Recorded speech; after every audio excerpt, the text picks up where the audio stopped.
الہاد کی چھٹی اور آخری بنیاد، اس پر میں پہلے بھی عرض کر چکا ہوں، وہ ہے مابعد جدیدیت کا فلسفہ، پوسٹ ماڈرن ازم۔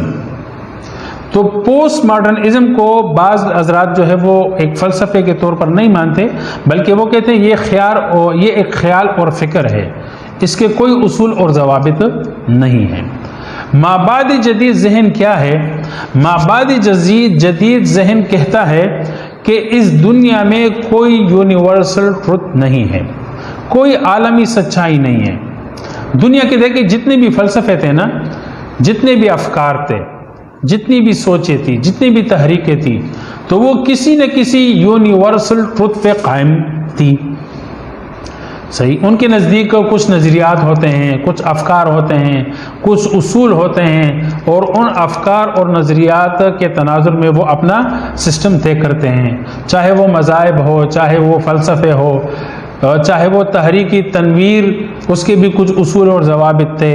مارکسزم، اس کے بھی کچھ اصول ہیں، سوشل ازم، اس کے بھی کچھ اصول ہیں۔ تو ہر فکر، چاہے وہ فلسفی فکر ہو یا غیر فلسفی فکر ہو، چاہے مذہبی فکر ہو یا غیر مذہبی فکر ہو، تو ہر معاشرے میں کچھ روایات ہوتی ہیں، کچھ رسم و رواج ہوتے ہیں، کچھ چیزیں جو ہے مقدس ہوتی ہیں، اور ہر معاشرے میں کچھ چیزیں خیر کی ہوتی ہیں، کچھ چیزیں جو ہے وہ شر کی تصور کی جاتی ہیں۔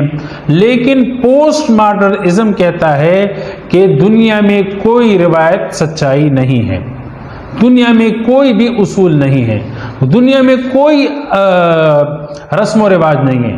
دنیا کیا ہے؟ دنیا یہ ہے کہ عملی طور پر، پریکٹیکل طور پر آپ کی مشکل کیسے حل ہوتی ہے، بس اس کو حل کر دو، چاہے اس کے لیے آپ کو کوئی قانون توڑنا پڑے، کسی اصول کو کراس کرنا پڑے، کسی رسم و رواج کو توڑنا پڑے، کسی سچائی کو جو ہے وہ بائی پاس کرنا پڑے، کراس کرنا پڑے، وہ کراس کر دو، تمہارا مسئلہ حل ہونا چاہیے، تمہاری خواہش پوری ہونی چاہیے۔ اسی کا نام دنیا ہے اور اسی کا نام سچائی ہے۔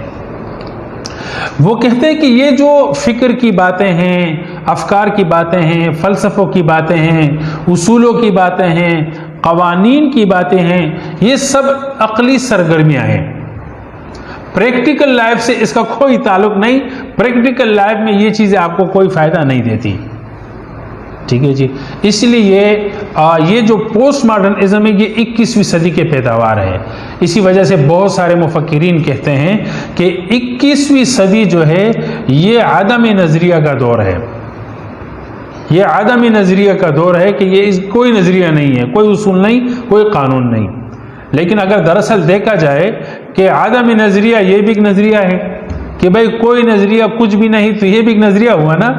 تو بہرحال تو پوسٹ ماڈرنزم یہ مذہب کی متضاد اس لیے ہے کہ مذہب آپ کو پتہ ہے کہ کچھ احکامات کا نام ہے، کچھ عقائد کا نام ہے، کچھ تصورات کا نام ہے، کچھ قوانین اور پابندیوں کا نام ہے، اور اس کے تحت انسان کو چلنا ہوتا ہے۔ جبکہ پوسٹ ماڈرنزم یہ ساری چیزیں جو ہے وہ اپنی زندگی اور لائف سسٹم کے لیے وہ غلط تصور کرتا ہے۔ پوسٹ ماڈرنزم کہتا ہے کہ یہ جو عقائد ہے، ایمانیات ہیں، تصورات ہے، اصول ہے، قوانین ہے، یہ انسان کو باندھنے کے لیے ہے، انسان کو روکنے کے لیے ہیں کہ بھائی اپنا مسئلہ حل نہیں کرو۔ اچھا دیکھیں مثلا کہ بھائی ایمانداری ہے، تو بہت ساری چیزیں، بہت ساری خواہشات، بہت ساری ضروریات ہم نہیں پوری کرتے ایمانداری کی وجہ سے، تو ایمانداری ہمیں روک دیتی ہے کہ بھائی یہ ایمانداری کے خلاف ہے، لہذا نہیں کرو، ایمانداری کا پابند بنو، اپنی ضرورت کو چھوڑ دو، ایمانداری کی پابندی کرو۔ تو کہتے ہیں یہ جو افکار ہے نا، یہ سب حقیقی نہیں، یہ اضافی ہے، یہ انسان کو بند کرنے کے لیے ہے، روکنے کے لیے ہے۔ تو یہ ساری چیزیں انسان کی زندگی کے لیے اور جو لائف سسٹم ہے اس کے لیے یہ ایک بے فائدہ ہے، خواہ کی پابندیاں ہیں۔ تو اس لیے وہ کہتے ہیں کہ کوئی پابندی نہیں، کوئی اصول نہیں، کوئی افکار نہیں، یہ سب عقلی سرگرمیاں ہیں، پریکٹیکل لائف میں یہ نقصان دہ ہیں اور ان کا کوئی فائدہ نہیں ہے، لہذا کوئی عالمی سچائی، کوئی عالمی اصول نہیں جس کے ہم پابند ہو۔ بہرحال پوسٹ ماڈرنزم پر میں انشاءاللہ آپ کو کتاب دوں گا. آپ مجھے یاد دلائیں، میں نے آپ کو پہلے بھی کہا 2 مرتبہ، تو مجھے یاد دلائیں تاکہ میں گروپ میں آپ کو شیئر کروں. تو آپ کو 2-3 کتابیں اور بھی دینی ہے، اور پوسٹ ماڈرنزم پر بھی آپ کو کتاب دینی ہے تاکہ آپ وہ تحریریں پڑھیں. تو بہرحال یہ 6 بنیادیں ہیں جو جدید الحاد کی اساسیات اور مبادیات کہلاتی ہیں، کیونکہ انہی بنیادوں پر، انہی فلسفوں پر جدید الحاد جو ہے وہ پھیلنے لگا اور کیا نام ہے دنیا کو متاثر کرنے لگا ہے. وآخر دعوانا الحمدللہ رب العالمین.